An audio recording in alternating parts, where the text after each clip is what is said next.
বিশিষ্ট আলেমে দ্বীন অধ্যাপক মাওলানা আব্দুল সালাম খান স্যার। আসসালামু আলাইকুম ওয়া রাহমাতুল্লাহি ওয়া বারাকাতুহু।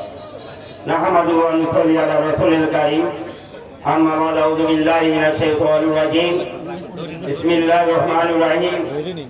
বাংলাদেশ জামাত ইসলামী আমফারা ইউনিয়ন কর্তৃক আয়োজিত আজকের সমাবেশের সম্মানিত সভাপতি, সম্মানিত প্রধান অতিথি, বিশেষ অতিথিবৃন্দ এবং আমার সামনে উপস্থিত এই এলাকায় আমফারা এলাকার এলাকাবাসী, আসসালামু আলাইকুম ওয়া রাহমাতুল্লাহি ওয়া বারাকাতুহু। শাহরু রমাদান আল্লাযী উনজিলা ফীল কুরআন হুদাল লিন-নাস।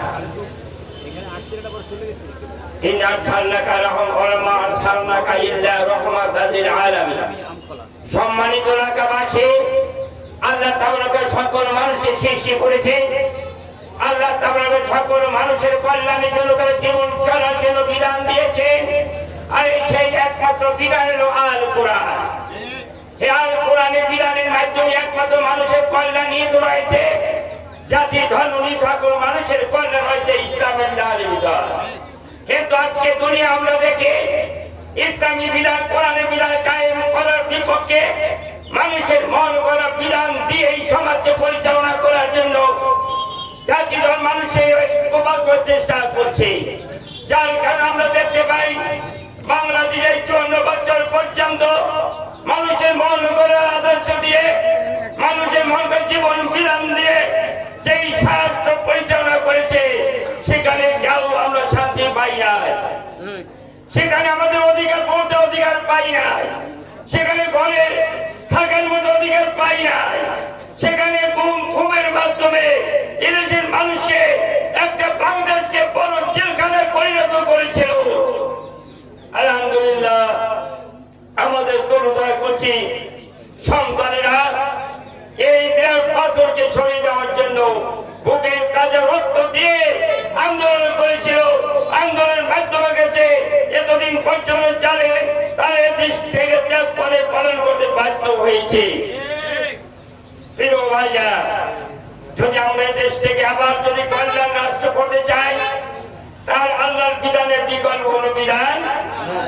এখন আমরা ঐক্যবদ্ধভাবে এই কোরআনের সমাজ যদি কায়েম করতে পারি, সেখানে জাতি ধর্ম সকল মানুষের কি হবে? কল্যাণ হবে।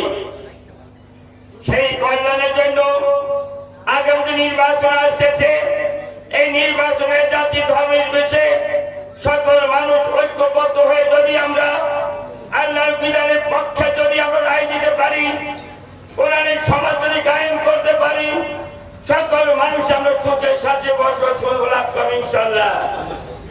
প্রিয় ভাইরা, আজকে দেশে জনগণ ঐক্যবদ্ধ হয়েছে।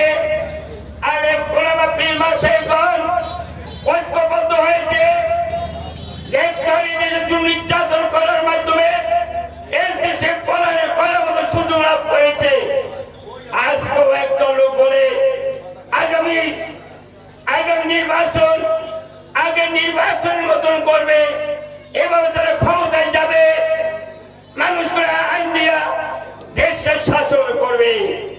আমি তাদেরকে হুঁশিয়ারি করে দিতে চাই, ইসলামের শিক্ষা রয়েছে, কার নাম বুনিয়াদ মারছস, তোমরা শিশাটা প্রাচীর মতন হবে। আজকে আমরা এদের জন্মের আলেমরা বিশ্বাস করবে ঐক্যবদ্ধ সে প্রাচীর মতন হয়েছে। আলহামদুলিল্লাহ, আপনারা দেখছেন কিনা শিশারা প্রাচীর কাকে বলে? বিগত বছর সেই 5ই আগস্ট আন্দোলন ঝাঁপিয়ে পড়েছিল ওই কবিতার কচি ভাইরা, সন্তানেরা, তারা শিশারা প্রাচীর মতো দাঁড়িয়েছিল। একটা গুলি করেছে, একজন পড়েছে, কেউ দৌড় দেয় নাই, সকলে আমার জীবন দাঁড়িয়ে রয়েছে। এটা হলো কোরআনের শিক্ষা। আগামী নির্বাচনের সময়, ভোটের সময় এই শহীদের সকল জনগণ ভোট কেন্দ্রগুলো পাহারা দিবে।